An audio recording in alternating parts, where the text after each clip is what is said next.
এখন যতগুলো রাজা বাদশাহ মন্ত্রী প্রেসিডেন্ট যেদিকেই দেখছে ফিরাউনের মতো নেমো খারাম বলেছিল মিশরে দাঁড়িয়ে আলা রব্বুকুমুল আলা, আমি তোমাদের রব, আমি সব থেকে উঁচু।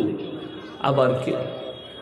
আল্লাহ তার মতো নেমো খারামের নিচুড়ে রস বার করে দিয়েছে, জায়গা পাইনি।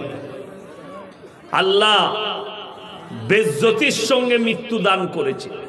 গোটা পৃথিবী মনে রেখেছে কিয়ামতের সকাল পর্যন্ত ফিরাউনের হিস্ট্রি থাকবে, কোরআনে আল্লাহ উল্লেখিত করেছে, রাসূলের কাছে ওহীর মাধ্যম দিয়ে পাঠানো হয়েছে।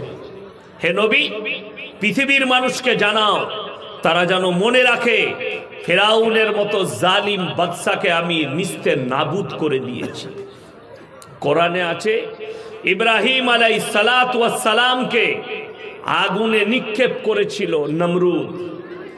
আল্লাহ আগুনকে হুকুম জারি করেছিলেন, কুলনা ইয়ানা রুকুনি বারদান ওয়া সালামান আলা ইব্রাহিম, আগুন তুমি ক্ষান্ত হও, আমার ইব্রাহিমের একটা পশমকে জ্বালাবার তোমার ক্ষমতা নেই। আল্লাহর কসম, আল্লাহর হুকুম পালন করেছে অগ্নি। ইব্রাহিম আলাইহিস সালাতু ওয়াস সালামের একটা পশমকে জ্বালাতে পারেনি। নমরুদকে আল্লাহ জিল্লাতের মৃত্যু দান করেছিলেন, পৃথিবীর কেউ রুখতে পারেনি। বর্তমানে পৃথিবীর বুকে যতগুলো পরমাণু বোমা আছে তার 3 ভাগ পরমাণু বোমা দুটো দেশের কাছে আছে। সব থেকে বেশি আছে রাশিয়া, 5,500 পরমাণু বোমা রাশিয়ার কাছে। আমেরিকার কাছে আছে 4,428টা পরমাণু বোমা, যার কাছে কয়েক লক্ষ সেনা,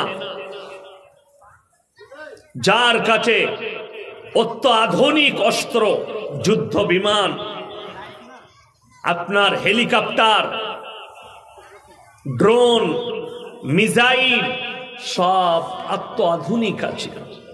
তারপরেও কুদরতি বালার কাছে হুঁটো গাড়তে হয়েছে। ক্যালিফোর্নিয়ায় এমন অগ্নি সংযোগ ঘটেছে, আল্লাহর কুদরতে আমেরিকার ৭৫,০০০ সেনা হুঁটো গেড়ে দিয়েছে। আমরা ব্যর্থ আগুন লিভাতে, যে হাওয়ার ঝোঁকা চলছে আগুন লিভানো যাচ্ছে না। কানাডা থেকে হেলিকপ্টার এসছে, সমুদ্রই নামছে আর পাইপ ফেলে পানি তুলছে আর আগুনের ওপরে নিক্ষেপ করছে, তারপরও আগুন কন্ট্রোলে নাই। এত আধুনিক অস্ত্র, তার নাম হচ্ছে আল্লাহ। সুপার পাওয়ার হাঁটু গেড়েছে আল্লাহর কাছে। এইখান থেকে আপনাকে এটা বিশ্বাস আনতে হবে যে যতই শক্তিশালী হোক আল্লাহর কাছে পৃথিবীর মানুষ দুর্বল। কেউ যদি লোহার ঘরের মধ্যে থাকে, আল্লাহর কসম করে বলছি, মৃত্যুর সময় হলে মালাকুল মউত তার মধ্যে প্রবেশ করে তার জানকে কবজ করবে। ওই জন্য আল্লাহ কোরআনে কসম খেয়েছেন, কার? ফেরেশতার। ওয়ান্নাজিয়াতি গরকা, আমি কসম খাচ্ছি ওই ফেরেশতার যারা দ্রুত গতিতে আমার হুকুমে তোমাদের শরীরে ডুব মারে। গরক শব্দের অর্থ হচ্ছে ডুব মারা। আর তোমার শরীর থেকে তোমাদের আত্মাকে হরণ করে নিয়ে আসে আমার আল্লাহর হুকুমে। আল্লাহ কসম খেয়েছে, তার মানে আপনার আমার কোনো কৃতিত্ব নাই। যারা ফুটানি করছেন জীবনে ফুটানি করবেন না। মৃত্যু আপনার কাছে এলে সব কিছু আপনার শেষ। মৃত্যু আপনার কাছে চলে এলে সব কিছু বন্ধ, আপনার আর কিছুই করতে পারবে না। আমি কিন্তু এখনো জলসা শুরু করি নাই, ভূমিকা টানছি। এরপরে ইমানদারির সঙ্গে বলুন, কোরআন সত্য কিতাব না মিথ্যা? কথা বলেন, হাত তুলে বলুন কোরআন সত্য। এটা বিশ্বাস করেন? সকলে জোরে বলুন ইনশাআল্লাহ। এটা যদি বিশ্বাস হয়, আপনি করেন আর না করেন, কোরআন এমন এক মুকাদ্দাস কিতাব, কোরআন মাজিদ, আপনি পৃথিবীর যতগুলো আলেম, শেখ, মাশায়েখ কিতাব লিখেছেন তাদের হিস্ট্রি বার করুন এবং কিতাবগুলো নিয়ে আসুন। বড় বড় শেখ মুশায়েখরা কিতাব লিখেছেন। শুধু তিনারা নয়, বড় বড় সাহিত্যিক, কবি, মনীষীরা বই লিখেছেন। সব বই নিয়ে আসুন। কেউ তার কিতাবের হেডিং এ লিখতে পারেনি আমার লেখার মধ্যে কোনো ভুল নাই। এটা লেখার ক্ষমতা কারণ নেই, যে কোনো ত্রুটি থাকতে পারে। আল্লাহর কসম, আল্লাহ কোরআন মাজিদকে অবতীর্ণ করেছেন। সূরা বাকারায় বললেন, জালিকাল কিতাবুল লা রাইবা ফি, আমার এই কোরআনে বিন্দুমাত্র সন্দেহের কোনো অবকাশ নাই। বলুন সুবহানাল্লাহ। এটা যদি আপনি বিশ্বাস করেন, আপনাকে বলে দিই, ভারতে 30 কোটি মুসলমান আছে বর্তমানে। এই 30 কোটি মুসলমানের মধ্যে 10 কোটি মুসলমান আছে কি না এটা সন্দেহ আছে। তার অনেকগুলো প্রুফ আছে আমার কাছে। নাম্বার 1, আপনাদের এই থানাটা কি পুকুরিয়া থানা? পুকুরিয়া থানা। আমি অনেক জলসা করেছি। আমি বর্ধমান জেলার মানুষ। আমি কালকে শীতলকুচিতে ছিলাম, রাত্রি 1:30টায় চেপেছি আপনার জলপাইগুড়িতে, 3টেই নেমেছি, গাড়ি ছেড়েছি ফজরের পরে। মালদায় এসে গোসল টোসল করলাম, জুম্মা পড়লাম, তারপরে একটু আরাম করে এলাম। বিশ্বাস করুন, কোরআন যে সত্য কিতাব, এটা আপনি দলিল দিলেন, আমি এখানে প্রমাণ দিয়ে যাব যে কতগুলো মুসলমান অস্বীকার কিভাবে কোরআনকে করে, অথচ তারা মুসলিম বলে নিজেকে দাবি করে, নবীর উম্মতি বলে দাবি করে। নাম্বার 1, সুদ খাওয়া হারাম না হালাল? কথা বলে না, হারাম। তাহলে নিশ্চয় এই পুকুরিয়া থানায় একটাও মুসলমান সুদখোর নাই। কথা বলে না, আছে না? নাই, আছে। অথচ কোরআনে স্পষ্ট আছে, ওয়াহাল্লাল্লাহুল বাইয়া ওয়া হাররামার রিবা, সুদ তোমাদের জন্য হারাম, ব্যবসাকে আমি হালাল করেছি। ব্যবসা করো, ব্যবসা হালাল, সুদ হারাম। শুধু তাই নয়, আল্লাহর রাসূল সাল্লাল্লাহু আলাইহি সাল্লামের হাদিস, কেউ যদি 1 টাকা সুদ খায়, সব থেকে নিম্ন স্তরের পাপ হচ্ছে নিজের মায়ের সঙ্গে 36 বার জিনা করার সমান পাপ হবে। জোরে বলুন নাউজুবিল্লাহ। অথচ এইটা জানার পরে যে মুসলমান সুদ খাবে, সে আল্লাহর সঙ্গে যুদ্ধ ঘোষণা করলো না? করলো না। সে রাসূলের বিরোধিতা করলো না? করলো না। আল্লাহর নবীর বিরোধিতা করলো। সেই ব্যক্তি যে নিজের মুখে বলছে আমি নবীর উম্মত, আমি মুসলমান, অথচ সুদ খায়, এর থেকে বড় আল্লাহর দুশমন আর কেউ হতে পারে? মুখে এক কথা, আমলে এক কথা। আমি কেন বলছি? আমার কিন্তু চাকরি যাবার ভয় নাই। চাকরি যাবার ভয় আছে? ভয় নাই। ইমাম সাহেবরা খুতবা দিলে ইমামের চাকরি যাবার ভয় থাকে।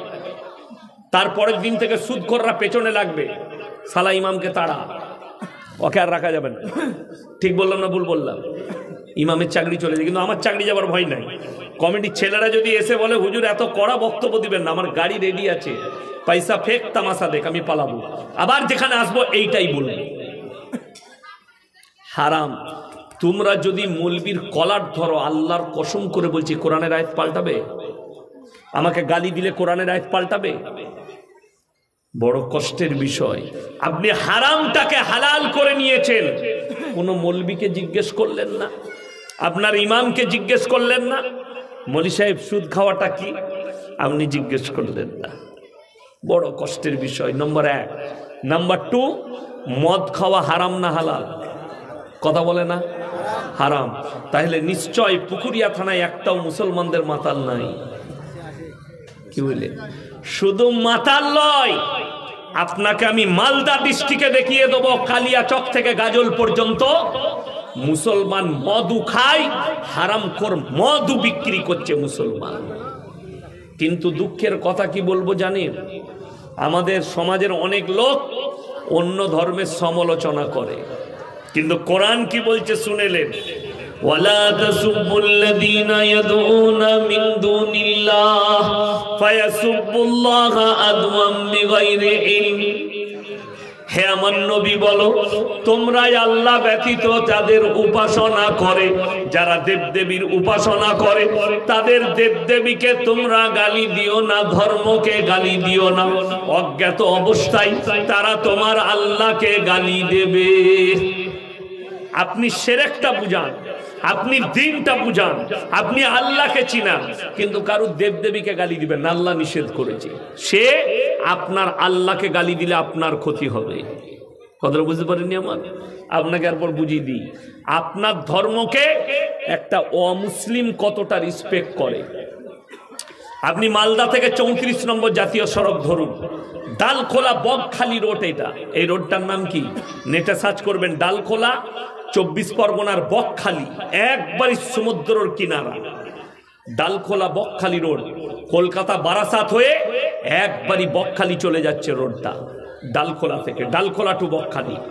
এই রোডের ওপরে যখন চাপবেন, আপনি ফারাক্কা পার করলেন, ধলিয়ান, ওমরপুর, তারপরে আপনার ওইটার নাম হচ্ছে যেখান থেকে আমরা ভাঙি মোরগিরাম, মোরগিরামের পরে পলসন্ডা মোড়, পলসন্ডা মোড়ের আগে যেতে ডান হাতে পড়বে, যাবার সময় একটা ধাবা আছে, পাপ্পুদা ধাবা। আমি মাঝে মাঝে দাঁড়িয়ে চা ফা খাই, পকোড়া খাই, ভালোবাসে, শ্রদ্ধা করে। পাঞ্জাবিদের ছেলে, দুটো ভাই পাঞ্জাবি, মুখে দাড়ি, মাথায় পাগড়ি। তার হোটেলে 3টে বোর্ড লাগানো আছে, 3টেই মুসলমানদের ইমান বাঁচানো। নাম্বার 1, মদ পান করা নিষিদ্ধ। নাম্বার 2, মদ বিক্রি নিষিদ্ধ। নাম্বার 3, নো স্মোকিং, এখানে ধূমপান নিষিদ্ধ। 3টেই মুসলমানদের ইমান বাঁচানো।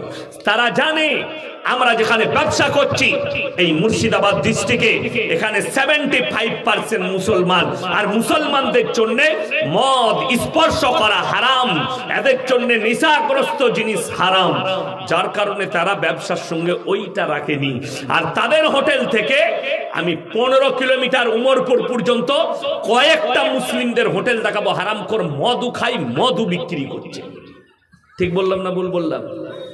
আপনি প্রমাণ নেন, আমি যদি মিথ্যা বলে থাকি আল্লাহর কাছে জবাব দিতে হবে। বড় কষ্টের বিষয়। এই লোক জানে মদ খাওয়া হারাম, তারপরও মদ বিক্রি করছে। আর একটা অমুসলিম যার কাছে আল্লাহর দাওয়াত নেই, সে আপনার ধর্মকে কতটা রেসপেক্ট করে। আমি ঢুকলে কাগজের গিলাসে পানি দেয়, ভাঁড়েতে চা দেয়, তাদের গিলাসে দেয় না। কাগজের প্লেটে খাবার দেয়। কেন? কি বলে জানেন? আপনাদের ধর্মটা, आपका धर्म जो है बड़ा पवित्र है और मौलवी लोग बड़ा पवित्र खाना खाते हैं, ये किसी हराम खाने वाले के झूठा नहीं खाते। तो তাদের কতটা আকীদা আপনার ধর্মের প্রতি ভালো, অথচ মুসলমান হারাম জেনেও হারাম খাচ্ছে। লটারির টিকিট হারাম না হালাল? কথা বলেন। হারাম। আপনাকে আমি পুকুরিয়ায় দেখিয়ে দেবো, আপনাকে আমি গাজলে দেখাবো, আপনাকে আমি সুজাপুরে দেখাবো, আপনাকে আমি কালিয়া চকে দেখাবো। মুসলমান লটারি কাটছে, লটারি বিক্রিও মুসলমান করছে। ঠিক বললাম না ভুল বললাম? এ লোক জানে হারাম, তারপরও করছে। তো এর থেকে বড় রসুলের দুশ্মন কেউ হতে পারে? কি করে একটা মুসলমান এ কাজ করতে পারে?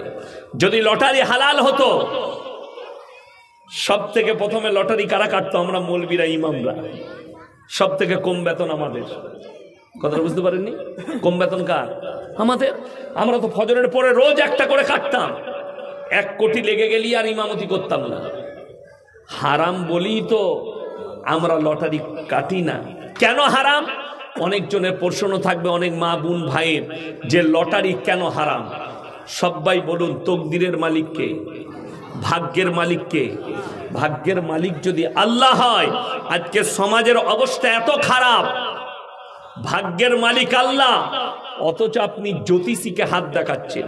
যারা জ্যোতিষীকে হাত দেখাবে, কোন মৌলবীকে হাত দেখাবে, নিজের ভাগ্য পরীক্ষার জন্য সঙ্গে সঙ্গে কাফের হয়ে যাবে, বেঈমান হয়ে যাবে, তাকে কালমা পড়ে মুসলমান আনতে হবে। ওই জন্যই তো আমাদের দেশে আপনি মালদায় ট্রেনে চাপেন, গাজলে ট্রেনে চাপেন, আপনার শামসিতে ট্রেনে চাপেন, সকালবেলায় যদি শিয়ালদায় নামেন, হাওড়াতে নামেন, গেট থেকে বেরিয়ে দেখতে পাবেন 1 নম্বর প্ল্যাটফর্মে যেদিকে হাওড়া ব্রিজ যাচ্ছে, এই দিকে ওপরে উঠি সিঁড়ি থেকে, ডান হাতে বাঁ হাতে হারামখোরগুলো ছিঁড়া চটের ওপরে বসে আছে। কিসের ওপরে বললাম? ছিঁড়া চট। অ্যাটার্চি খুলে রেখেছে, অ্যাটার্চির ভেতরে খালি আংটির পাথর, সামনে একটা ফালনামা বিচুইছে, বুঝলে। আর আমার বর্ধমান থেকে চাকরিতে যাচ্ছে কলকাতায়, উন্নয়ন ভবনে চাকরি করে 80,000 বেতন পায়। কেউ আপনার নবান্নে চাকরি করে 1 লাখ বেতন পায়। কেউ আপনার প্রফেসর, কেউ ইঞ্জিনিয়ার, কেউ সফটওয়্যার ইঞ্জিনিয়ার। বর্ধমান থেকে 2টো লাইন যাচ্ছে কলকাতায়, হাওড়ায় 2টো, একটা লয়, একটা কড লাইন, একটা ম্যান লাইন, দুদিকে 2টো। হুগলি ডিস্ট্রিক্টের 2টো এরিয়া, মধ্যখানে দিল্লি রোড, দুদিকে 2টো ট্রেন লাইন গিয়ে বালি স্টেশনে একসাথে হয়ে হাওড়ায় ঢুকছে। নামছে হাওড়ায়, বেরি 50,000 বেতন পায়। হাত দেখাচ্ছে, দেখো আমার কি চলছে। হাত দেখি বলছে তোমার বিরাট গোলমাল, ভাগ্য একটু খারাপ যাচ্ছে, বইয়ের সাথে ঝামেলা হচ্ছে। ই দেখলে শালা রোজই হয় সন্ধ্যাবেলায় ঝামেলা, তা বিরাট গোলমাল। তাহলে তো ঠিকই বলছে ভবিষ্যৎটা আমার। কি করতে হবে? বলে এই আংটির পাথরটা নিয়ে যাও, তোমার ভাগ্যটা ফিরে যাবে। এই আংটির পাথর নিয়ে যাও, বিবির সঙ্গে মহব্বত হবে।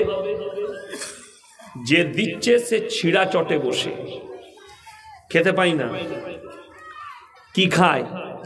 একটা পাথর বিক্রি হলে সে কি খেতে পাবে? 3টে পরোটা, আনলিমিটেড তরকারি, একটা সিদ্ধ ডিম, 1 টুকরো কাঁচা পেঁয়াজ। 30 টাকায় ওই মালটা খেতে পাবে। আর যে নিচ্ছে সে যখন অফিসে গিয়ে ঠ্যাংটা তুলে নিজের ক্যাবিনে বসবে, কর্মচারী এসে বলবে স্যার চাটা কি দেবো, দুধ চা না গ্রিন টি? গ্রিন টি নিয়ে আয়, আনছি স্যার। প্লেটটা এসে ধরিয়ে দিবে, 50,000 বেতন পায়। ভাগ্যের পাথরটা যে দিচ্ছে সে ছিঁড়া চটে বসে আছে, একবারও বলতে পারে না এই ভাগ্যের পাথরটা তোর গলায় বান, না হলে কাছে রাখ, কাল থেকে মমতা খালার পাশে বসবি। কথাটা বুঝতে পারেননি? তুই কেন ছিঁড়া চটে বসে?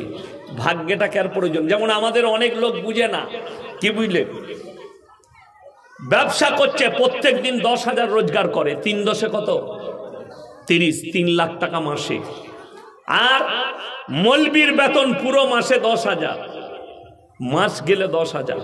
কিন্তু 3 দিন যদি দোকান ভালো না চলে, ব্যবসা একটু যদি গোলমাল ডামাডোল যায় কম বেশি, ও হুজুরের কাছে হাজির, হুজুর বরকতের তাবিজ দেন। আপনাকে দেখিয়ে দেবো, মালদা জেলায় বিক্রি হচ্ছে কালিয়াচক থেকে শুরু করে। আমি তো একবার কালিয়াচকে রাত্রে দাঁড়িয়েছিলাম, 2-4 জন মারার পরিস্থিতি নিয়েছিল, আমি তাড়াতাড়ি গাড়ি ছেড়ে বেরিয়ে গেলাম। তো দুঃখটা ওই জায়গায় নয়, ইমামের বেতন 10,000, যে বরকতের তাবিজ লিখছে সে হচ্ছে 3 লাখ টাকা রোজগার করে। বরকতের তাবিজটা ইমামকে লাগবে না ওকে লাগবে? আপনারা বলুন। আমার 11,000 বেতন, আমাকে যদি কেউ বলে আপনি বর্ধমান থেকে এসছেন, মলি সাহেব আপনি একটা তাবিজ দিয়ে যান বরকতের, তো তাবিজটা তো আগে আমি লুবো। আচ্ছা, পৃথিবীতে এরকম বোকা লোক আছে লোককে বড় লোক করে নিজে গরিব থাকবে? পাগল হবেন আপনি। সবাই চাই আমি আমার কাছে টাকা আসুক, তো আমাদের তাবিজে যদি তোমার বরকত হতো, বোকা, আমরা মৌলবীরা আগে বড় লোক হতাম। এই সমাজের অনেক ছেলে বুঝে না, কি বুঝলেন? আমি খালি চিন্তা করি, আমাদিকে অনেক শিক্ষিতরা বলছে এরা মাদ্রাসা ছাপ। আমার কমেন্টে দেখবেন কিছু মুতখোর আর গোবরখোর কমেন্টে বলছে এরা মাদ্রাসায় পড়া মৌলবী, মাদ্রাসা ছাপ। তোরা জানিস মাদ্রাসা আমাদের দেশে রাজ কারা করছে? আপনারা জানেন না। দেশেতে সব থেকে ভালো পজিশনে আছে বাবারা, তাবিজ বলারা। কেন?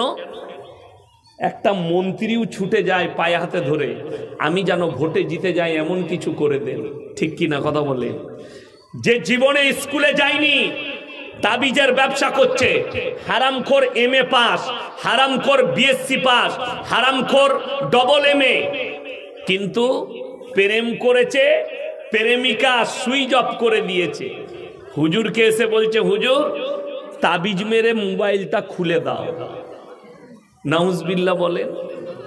ধোকা, প্রতারণা, প্রবঞ্চনা। 100টা লোক এইভাবে ধোকা দিচ্ছে। আপনারা মনে মনে ভাববেন ইয়াসিন সাহেব আপনি কেমন মৌলবি, আমাকে মৌলবি বলেন না, আমাকে আপনি বলেন মূর্খ বলেন তাও চলবে, কিন্তু আমি আপনাকে বিচারটা আপনার হাতে ছেড়ে দিলাম। আমার মতো 100টা মৌলবি কিয়ামতের দিনে ধরা পড়বে, 100টা হুজুর ধরা পড়বে কিয়ামতের দিনে। সমাজকে ধোকা দিয়েছো, প্রতারণা করেছো, প্রবঞ্চনা করেছো। কোরআন বলছে শোনো, এক শ্রেণীর আলেম কিভাবে পাকড়াও হবে। ইন্নাল্লাযীনা ইয়াকতুমুনা মা আনজালাল্লাহু মিনাল কিতাব ওয়া ইয়াশতারুনা বিহি সামানান কালীলা উলাইকা মা ইয়াকুলুনা ফি বুতুনিহিম ইল্লান নার ওয়া লা ইউকাল্লিমুহুমুল্লাহু ইয়াওমাল কিয়ামাতি ওয়া লা ইউযাক্কিহিম ওয়া লাহুম আযাবুন আলীম। হে আমার নবী, তোমাদের মধ্যে বলে দাও, কিছু এমন আলেম থাকবে যারা নিজেদের পেট চালাবার জন্য কোরআনের আয়াতকে লুকিয়ে দিবে। আমি আল্লাহ রাব্বুল আলামিন কিয়ামতের দিনে তাদেরকে কঠিন আযাবে মুবতালা করে দেব। তারা তাদের পেটে যে খাবারটা ভরে ওটা আগুন ভরছে, অন্য কিচ্ছু নয়। সমাজ এই ধোকায় পড়ছে। আমার ভাই, সকলে বলুন ভাগ্যের মালিককে, আরো জোরে বলুন কে? ভাগ্যের মালিক হচ্ছেন একমাত্র আল্লাহ রাব্বুল আলামিন। বাকি ভাগ্যের মালিক কেউ নেই। লটারির টিকিটের মাধ্যমে আপনি যদি মনে করেন এই কাগজটা আমি নিলে, এই নম্বরটা নিলে আমার টাকা পড়বে, আমার ভাগ্যে দেখি কি আছে, এইটার জন্যই হারাম। এবং কেউ যদি আকীদা রাখে এই নম্বরটা আমার লাকি নম্বর, এই নম্বরের লটারি নিলি আমার পড়ে যাবে, সঙ্গে সঙ্গে তার ঈমান ধ্বংস হয়ে যাবে। হারাম সম্পূর্ণ। আপনি জানার পরেও লটারি কি করে আপনি কাটতে পারে, আপনার দ্বারা কি করে লটারি আসতে পারে, বড় কষ্ট লাগে। শুধু তাই নয়, আপনারা বলুন 5 ওয়াক্তের নামাজ পড়া কি? কথা বলে না? 5 ওয়াক্তের নামাজ পড়া কি ফরজ? আমি বলে যাচ্ছি, পুকুরিয়া থানায় যদি সমীক্ষা করা হয় 100 জনের মধ্যে 80 জনের কাছে 80 জন বেনামাজি আছে। ঠিক বললাম না ভুল বললাম? আমাদের সমাজে এই তুমি ওদিকে চা দিয়ে আমাকে না দিয়ে পালিয়ে যাচ্ছ, আমি বক্তব্য দিলে খাবো না? আচ্ছা, চালাক ছেলে, পয়সা বাঁচাতে চাইছে। আমাকে চা দিলে তোমার চা গুলো সব বিক্রি হয়ে যাবে। খুব খ্যাপা। আমার ভাই, আমি যেটা আপনাদেরকে বলছিলাম সেটা শুনেলেন। খুব দুঃখের সঙ্গে বলছি, 5 ওয়াক্তের নামাজ পড়া ফরজ, অথচ দুঃখ লাগে আমাদের সমাজের লোক 5 ওয়াক্তের নামাজ পড়ে না। বিসমিল্লাহ। এই মৌলবীরা দাওয়াত দিতে গেলে, আমরা দাওয়াত দিলে কি বলে শুনেলেন? আমাদের সমাজে কিছু লোক আছে, মৌলবীরা যখনই বলে ভাই নামাজ পড়ো না কেন, নামাজটা পড়ো।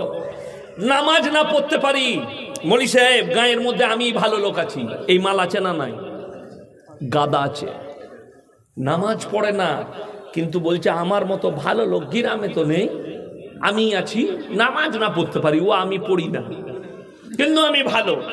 সে মালগুলো কেমন ভালো শুনে লাও। কোরআন শোনাবো, চোখ দিয়ে পানি আসবে আপনার। হে আমার মা, হে আমার বোন, তুমি যদি মনে করো আমি বেনামাজি, নামাজ পড়ি না, কিন্তু আমি একজন ভদ্র মহিলা, আমি একজন ভালো মহিলা। 1 নম্বর রাসূল সাল্লাল্লাহু আলাইহি সাল্লামের হাদিস, যার মধ্যে নামাজ নেই তার মধ্যে ইসলাম নেই। নাম্বার 2, কিয়ামতের দিনে 2টো রাস্তা হবে। একটা রাস্তায় জান্নাতীরা জান্নাতে প্রবেশ করবে, আর একটা রাস্তায় জাহান্নামীরা যাবে। জান্নাতীরা জাহান্নামীদেরকে দাঁড় করাবে কি বলে? ফি জান্নাতি ইয়াতাসাআলুনা আনিল মুজরিমিনা মা সালাকাকুম ফি সাকার। তোমরা কেন জাহান্নামে যাচ্ছ? তোমরা বলতে আমরা ভালো লোক, আজকে কেন তোমরা জাহান্নামে প্রবেশ করছো? তারা উত্তর দিবে 1 নম্বর, ক্বালু লাম নাকু মিনাল মুসাল্লিন, আমরা নামাজি মুসল্লিদের মধ্যে ছিলাম না,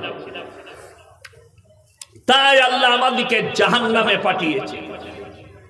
কত মারাত্মক আয়াত। তারা উত্তর দেবে, হে আমার মা, হে আমার বোন, হে আমার ভাই, তাদের উত্তর হবে জাহান্নামীদের। 1 নম্বর, ক্বালু লাম নাকু মিনাল মুসাল্লিন, আমরা মুসল্লিদের মধ্যে ছিলাম না। ওয়ালাম নাকু নুতইমুল মিসকিন, এবং আমরা মিসকিনকে খানা খাওয়াইতাম না, তাই আল্লাহ আমাদেরকে জাহান্নামে পাঠিয়েছে। ওয়া কুন্না নাকুদু মাআল খাইদিন, যারা এই দাড়ি টুপিওয়ালা দিকে দেখে তারা বলবে আমরা দাড়ি টুপি নামাজি মুসল্লিদের মজাক উড়াতাম, আল্লাহ তাই আমাদেরকে জাহান্নামে পাঠিয়েছে। ওয়া কুন্না নুকাজ্জিবু বিয়াউমিদ্দিন, আর আমরা বিচারের দিবসকে মিথ্যা বলে মনে করিতাম, আল্লাহ তাই আমাদেরকে জাহান্নামে পাঠিয়েছে। আমার ভাই, আজকে মুসলমান নামাজ কেন পড়ে না, রোজা কেন রাখে না? তার মারাত্মক দলিল শুনে নেন। আপনার সম্পর্ক কোরআনের সাথে নেই, আপনার সম্পর্ক রাসূলের হাদিসের সাথে নেই, আপনার সম্পর্ক দ্বীনের সঙ্গে নেই, যার কারণে আপনার এই অবস্থা। আমাদের দেশের মুসলমান, আপনাকে একটা কথা বলি, যেমন দেখুন, পর্দা করা ফরজ না ফরজ নয়? কথা বলে না? ফরজ। আমি খালি ফরজগুলো বলে দিচ্ছি আপনাদেরকে। পর্দা করা সমাজে ফরজ একটা নারীর জন্য, এটার নাম পর্দা? আমাকে বলে দেখ কোনো মৌলবি, যদি কোনো বাপের বেটা মৌলবি বলতে পারে এটা নারীদের জন্য পর্দা, আমি আর জীবনে মালদা ডিস্ট্রিক্টে কাল থেকে আর বক্তব্য দেবো না। আমার এখনো 1 মাস রোজার আগের দিন পর্যন্ত ডেট আছে, তার মধ্যে বেশিরভাগ ডেট আমার উত্তরবঙ্গে আছে। আমি দক্ষিণবঙ্গের মানুষ, বর্ধমান জেলা, যেখানে পানাগড় মিলিটারি ক্যাম্প আছে, ভারতবর্ষের মারাত্মক ক্যাম্প, সেই পাশেই আমার বাড়ি। আপনি অবাক হবেন। আপনাদিকে বলে যায়, হে আমার ভাই, হে আমার মা বোন, আপনি কি মনে করছেন বেঈমান কাফেররা চুপচাপ বসে আছে? না, আপনার উপরে ধ্যান রেখেছে। দেখুন তারা ঠান্ডা মাথায় কত মারাত্মক কাজ করেছে। আপনি ইসলামের মধ্যে দাখিল আছেন, আপনাকে দিয়ে পাপ করাচ্ছে। আপনি বলুন তো, এইটা ছেড়ে দেন। কিন্তু মারাত্মক বলে দিই, এই যে জলসা করার পরে মেলা বসিয়েছে, এই মেলাতে যে নারী পুরুষগুলো ঘুরছে, এরা সব অমুসলিম না মুসলমান? কথা বলে না? এরা সব আমাদের মুসলমান। আপনারা জানেন ইসলামে মেলা হারাম? ইসলামে মেলা হারাম। তার মারাত্মক কারণ হচ্ছে একজন নারী আর পুরুষ পর নারী আর পর পুরুষ নির্জনে এক কাছে হলে তৃতীয় ব্যক্তি যে হাজিরি দেয় তার নাম হচ্ছে শয়তান। আর কোরআনে সূরা ইউসুফের 1ম পৃষ্ঠায় আছে, ইন্নাশ শাইতানা লিল ইনসানি আদুউম মুবিন, শয়তান হচ্ছে মানুষের প্রকাশ্য দুশমন। সেই দুশমনকে দাওয়াত দিয়েছেন মেলা বসিয়ে। হয়তো মনে হবে গরিব মানুষ দোকান বসিয়ে খাচ্ছে, দোকান বসা, কিন্তু আপনার মেয়ে বেপর্দা ভাবে ওখানে ঘুরে বেড়াচ্ছে, আপনার বিবি বেপর্দা ভাবে ঘুরে বেড়াচ্ছে। পর্দার একটা মারাত্মক দিক আনা হয়েছে। নারীর মর্যাদার জন্য আল্লাহ একটা সূরা অবতীর্ণ করেছেন, সূরা নিসা। এতে নারীর মর্যাদা, নারীর ইজ্জতের কথা বলা হয়েছে, মা চিনানো হয়েছে, বোন চিনানো হয়েছে। যে বেঈমান কাফেররা বলছে এরা মায়ের সঙ্গে বিয়ে করে, এরা বোনের সঙ্গে বিয়ে করে। আমরা কেউ বোনকে বিয়ে করি? কথা বলে না? আমরা বোনকে বিয়ে করি? হারাম। ওই জন্য আপনার কাছে কোরআনের শিক্ষা না থাকার কারণে, আপনার কাছে দ্বীনি শিক্ষা না থাকার কারণে রাস্তাঘাটে বাজারে একটা বেঈমান কাফেরকে উত্তর দিতে পারেন না। যারা বলে যে তোমরা তোমাদের বোনকে বিয়ে করো, আমি আমার ফুপুর মেয়েকে বিয়ে করেছি। আচ্ছা, এরকম অনেক লোক আছে না নাই? মামার বোনকে বিয়ে করেছে, চাচার বোনকে বিয়ে করেছে। আচ্ছা, সেইগুলো কিন্তু রক্ত সম্পর্ক নাই। এটা বুঝাবেন অমুসলিম ভাইকে, কি রক্ত সম্পর্ক নেই। আর বিহারে আমার মোবাইলে রেকর্ডিং আছে, বিহার আর ঝাড়খণ্ডে একটা মেয়ে তার নিজের বাপকে বিয়ে করেছে, সেটা সনাতনী ধর্মের মেয়ে।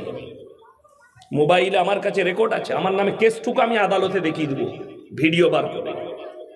আমি এটা গল্প বলি নাই, কিন্তু কোরআন খুলবেন আপনি, তাকে মানে কোরআন খুলে দেখান।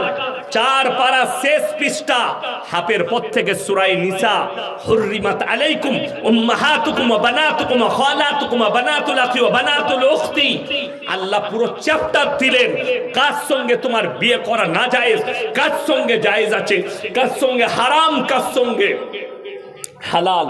আল্লাহ পুরো চ্যাপ্টার দিয়ে দিলেন, তাকে খুলে দেখিয়ে দেন। মায়ের সাথে চলবে না, বোনের সাথে চলবে না, খালার সাথে চলবে না, ফুফুর সাথে চলবে না। বড় একটা চ্যাপ্টার দিয়েছেন আল্লাহ রাব্বুল আলামিন কোরআনে, কার সঙ্গে বিয়ে হারাম, কার সঙ্গে বিয়ে হালাল। যেহেতু আপনার কাছে দিন না থাকার কারণে, দ্বীনি শিক্ষা না থাকার কারণে আপনার উত্তর দিবার ক্ষমতা আপনার মধ্যে নেই। আপনি ফেলোয়ার, নিজের ধর্মের কাছে আপনি ফেলোয়ার। বেঈমান কাফেররা তাদের মেহনতে কামিয়াব, আমরা আমাদের মেহনতে নাকাম হয়ে গেছি। জলসা করে এত জলসা, বিশ্বাস করুন এতগুলো বক্তা ঘুরে বেড়াচ্ছে, কারুর ডায়েরি খালি নাই। ঠিক বললাম না ভুল বললাম? প্রত্যেক গ্রামে গ্রামে জলসা, প্রত্যেক জায়গায় জায়গায় জলসা। কালকে আমার লালগোলায় জলসা আছে, পরশু আমার বীরভূম বুজুঙে জলসা আছে, প্রত্যেক দিন জলসা। তারপরের দিন 24 পরগনায় এইভাবে রোজ জলসা আছে। পরিবর্তনের জায়গা কিচ্ছু নাই। এত আলেম উলামা, মাদ্রাসা, মসজিদ, কেউ বলছে আমরা তাবলীগ করছি, কেউ বলছে জলসা, কেউ বলছে মিলাদ, কেউ বলছে এইভাবে দাওয়াত দিচ্ছি, এত চলছে, পরিবর্তন নাই। তার মারাত্মক কারণ হচ্ছে কোরআন থেকে সম্পর্ক ছিন্ন, আলেম থেকে সম্পর্ক ছিন্ন, উলামা থেকে আপনার সম্পর্ক ছিন্ন, যার কারণে আপনি এতটা বিপদগ্রস্ত হয়ে পড়েছেন। আপনার কাছে নামাজ আছে তো হারাম হালালের বিচার নেই, আপনার কাছে হারাম হালাল বিচার আছে তো আপনার মধ্যে নামাজ নেই, আর আপনি নিজেকে মুমিন ঘোষণা করে সমাজের বুকে বাস করছেন, আল্লাহর নবীর উম্মত ভেবে আপনি বসবাস করছেন। আর বেঈমান কাফেররা ঠান্ডা মাথায় আপনার ব্রেনে কাজ করে যাচ্ছে। এ আমার মায়েরা, আমার বোনেরা শুনেলেন তারা মেহনতে কিভাবে কামিয়াব হয়েছে। আশা করি আপনাদের এলাকায় গ্রুপ লোন, বন্ধন লোন নাই, আছে না নাই? আছে। এরপর বলুন, রাগ করবেন না, বাস্তব কথা বলছি। ইমাম সাহেব কে আছে? এই দেখেন ভাইজান ইমাম। আচ্ছা আপনারা ইমানদারির সঙ্গে বলুন তো, এই ইমাম সাহেবের স্ত্রী নিশ্চয়ই গ্রুপ লোন করে? প্রমাণ দিতে পারবেন? জোরে বলুন না সুবহানাল্লাহ। ইমাম সাহেবকে কত বেতন দেন আমি জিজ্ঞেস করব না, ওটা আপনারা ইনসাফ করবেন। কিন্তু আমি বলছি ইনসাফের সঙ্গে শুনেলেন, মৌলবীর বিবিকে রাস্তায় বেরিয়ে 6000 বেতন দেয় কমের লোক। হে মুসলিম সমাজ, তোমরা ইমামকে সব থেকে কম বেতন দাও, তারপরেও তার বিবিকে রাস্তায় বেরিয়ে গ্রুপ লোন, বন্ধন লোন করতে হয় না। তুমি মাসে 30,000 রোজগার করো, 20,000 রোজগার করো, তুমি কেরলে কাজ করে 50,000 রোজগার করো, তারপরও তোমার বউকে রাস্তায় বার করেছো, গ্রুপ লোন আর বন্ধন লোন নেই। আজকে 10টা করে মেয়ে গ্রুপ করেছে, গ্রুপ, আর গ্রুপ লোন নিচ্ছে।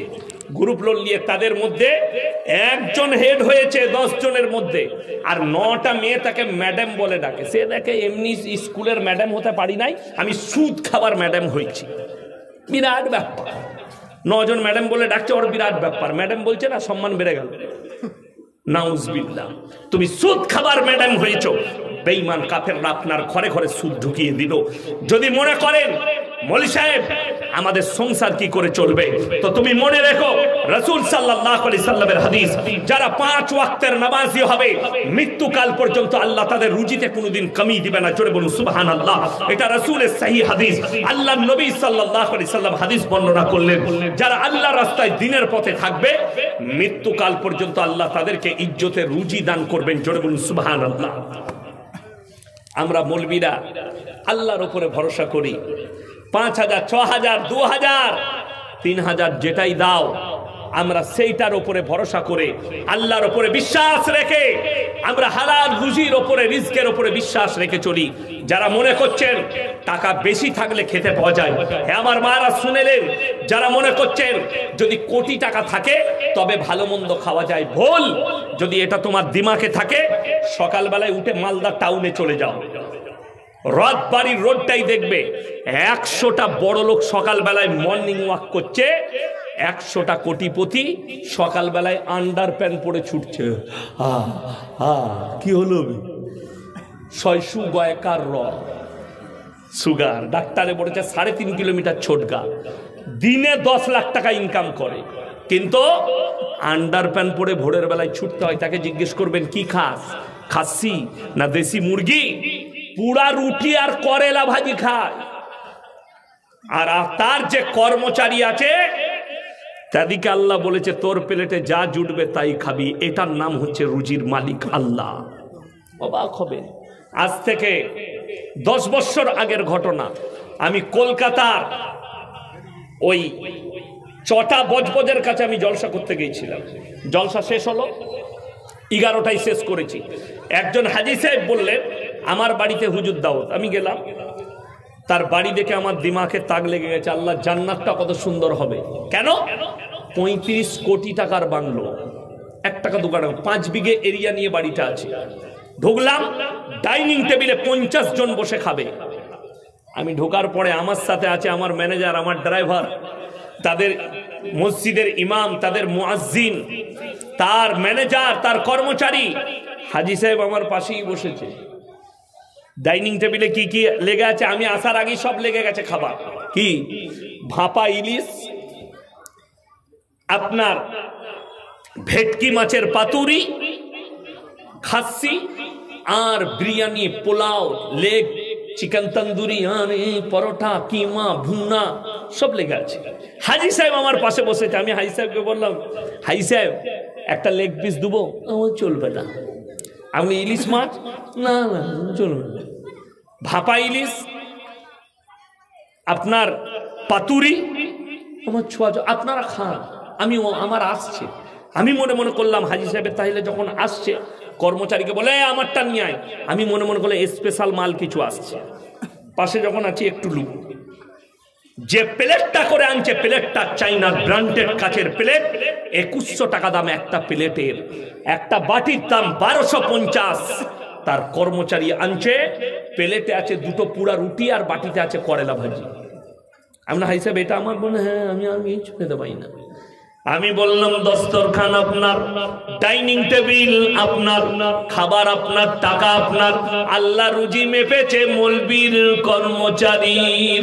হযরতে মারিয়ামকে জাকারিয়া বলছেন, ক্বালা ইয়া মারিয়ামু আন্না লাকি হাদা। ওগো মারিয়াম, তুমি ভালো মন্দ, আকরার, মুনাক্কা, কাজু, কিশমিশ, পেস্তা, বাদাম কোথা থেকে পাচ্ছ? মারিয়াম বললেন, ক্বালা তুমা মিন ইনদিল্লাহ, ইন্নাল্লাহা ইয়ারযুকু মান আল্লাহ যাকে ভালোবাসেন, আল্লাহ যাকে পছন্দ করেন, তাকে বেসুমার রিজক দান করেন। কোথা থেকে দেব, কেমন করে দেব, আমি আল্লাহ ছাড়া পৃথিবীর কেউ জানে না। জোরে বলুন সুবহানাল্লাহ। এটা হযরতে মারিয়াম, ঈসা নবীর মা, নিজেকে যখন বন্দী করে নিল। ওয়াজকুর ফিল কিতাবি মারিয়াম ইদিন তাবাদাত মিন আহলিহা মাকানান শারকিয়্যা। পূর্ব দিকে এক স্থানে নিজেকে বন্দী করে নিয়েছেন। আল্লাহর তরফ থেকে জান্নাত থেকে খাবার এসেছে যখন ঈসা নবী তার পেটে। জোরে বলুন সুবহানাল্লাহ। মারিয়ামের ওই খাঞ্চা দেখে জাকারিয়া প্রশ্ন করেছেন, হযরতে জাকারিয়া, ক্বালা ইয়া মারিয়াম আন্না লাকি হাদা, এত দামি খাবার তুমি কোথা থেকে পাচ্ছ? আশ্চর্য আশ্চর্য ফল। قالت هو من عند الله ان الله يرزق من يشاء بغير حساب। আল্লাহ যাকে ভালোবাসেন, পছন্দ করেন, তাকে বেসুমার রিজক দান করেন। কোথা থেকে দেবো, কেমন করে দেবো, আমি আল্লাহ ছাড়া পৃথিবীর কেউ জানে না। এটা কোরআন। আপনাকে বিশ্বাস আনতে হবে। আমার ভাই, রুজির মালিক আল্লাহ। সমুদ্রের তলে একটা তিমি মাছ 24 ঘন্টায় 100 কুইন্টাল খাবার খায়, 10 টন। আল্লাহর রুজি কে মাপে? আল্লাহ।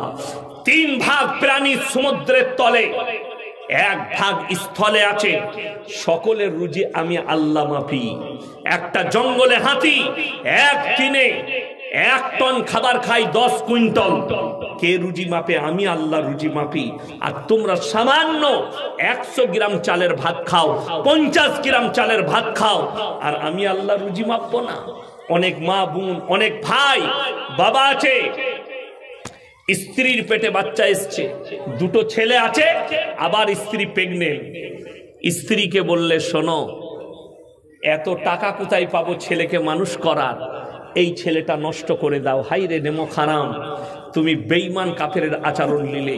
অথচ তুমি যদি মৌলবীকে জিজ্ঞেস করতে, আমার স্ত্রীর পেটে আবার বাচ্চা এসছে, মৌলবি তোমাকে বুঝিয়ে দিত কোরআনে আছে ওয়ালা তাকতুলু আওলাদাকুম খাশিয়াতা ইমলাক নাহনু নারযুকুহুম ওয়া ইয়াকুম, তোমরা দরিদ্রতার ভয়ে তোমাদের আওলাদকে কতল করো না।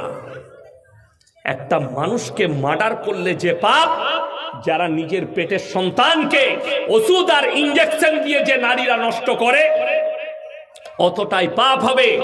যারা মনে করছেন আল্লাহ এই রক্ত হয়ে, অনেক যুবক অনেক মূর্খ তারা মনে করে ছেলে মেয়েরা আমরা যে বাচ্চাটা নষ্ট করেছি এ রক্ত পানি হয়ে নদ নদী নালার সাথে চলে গেছে, রক্ত হয়ে পায়খানার চেম্বারে চলে গেছে। আল্লাহর কসম তোমরা তাহলে কোরআন শুনোনি, আল্লাহর উপরে আকীদা তোমাদের ঠিক আসেনি। আল্লাহ রাব্বুল আলামিন কোরআনে কসম খেয়েছেন লা উকসিমু বিয়াউমিল কিয়ামাহ, আমি আল্লাহ কসম খাচ্ছি কিয়ামতের দিনে, ওয়ালা উকসিমু বিন-নাফসিল লাওয়ামা আয়াহযাবুল ইনসানু আল্লা নাজমা ইদামা। ও আমার নবী আমি কসম খাচ্ছি ওই আত্মার যারা বলে আল্লাহ মানুষকে কেমন করে পুনরায় জীবিত করবেন, কেউ ছাই হয়ে গেছে কেউ মাটি হয়ে গেছে। হে আমার নবী বলে দাও শুধু মানুষ নয়, বালা কাদিরিনা আলা আন নুসাউমিয়া বানানা বাল ইউরিদুল ইনসানু হে আমার নবী বলে দাও শুধু মানুষের আকৃতি নয়, তোমাদের আঙ্গুলেতে যে লাকির গুলো দাগ গুলো আছে আমি পুনরায় এইভাবে মানুষকে জীবিত করব। আল্লাহ কোরআনে অপর জায়গায় উদাহরণ দিলেন, পৃথিবীর মানুষ শুনে নাও যারা মনে মনে করছো আল্লাহ কেমন করে মানুষকে জীবিত করবে, তোমরা দেখে নাও বৈশাখ জ্যৈষ্ঠ মাসে ঘাস গুলো মারা যায়, আমি আল্লাহ আবার আষাঢ় শ্রাবণ মাসে বৃষ্টি বর্ষণ করে আবার তাদেরকে জীবিত করে তুলি। আমি আল্লাহ সক্ষম আছি।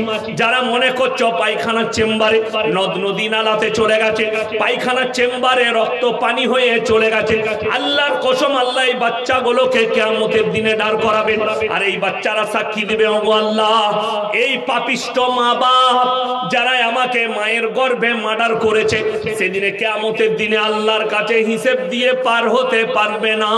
ওই জন্য আল্লাহ নিষেধ করলেন ওয়ালা তাকতুলু আওলাদাকুম খাশিয়াতা ইমলাক নাহনু নারযুকুহুম ওয়া ইয়াকুম, তোমরা দরিদ্রতার ভয়ে নিজেদের আওলাদকে কতল করো না, তোমরা বিশ্বাস রাখবে রুজির মালিক আল্লাহ। সকলে বলুন রুজির মালিক কে? আল্লাহ। আমাদের দোষটা কোথায় জানেন? আমরা 6 ভাই বোন, এরকম 6 ভাই বোন অনেকে আছে না নাই? কথা বলেন আছে, 8টা 10টা ছেলে মেয়ে আছে, কিন্তু আপনি দেখুন আমাদের লেগে বলেছে এই মুসলিম সমাজের মৌলী সাহেবরা হচ্ছে বাচ্চা তৈরি করা মেশিন।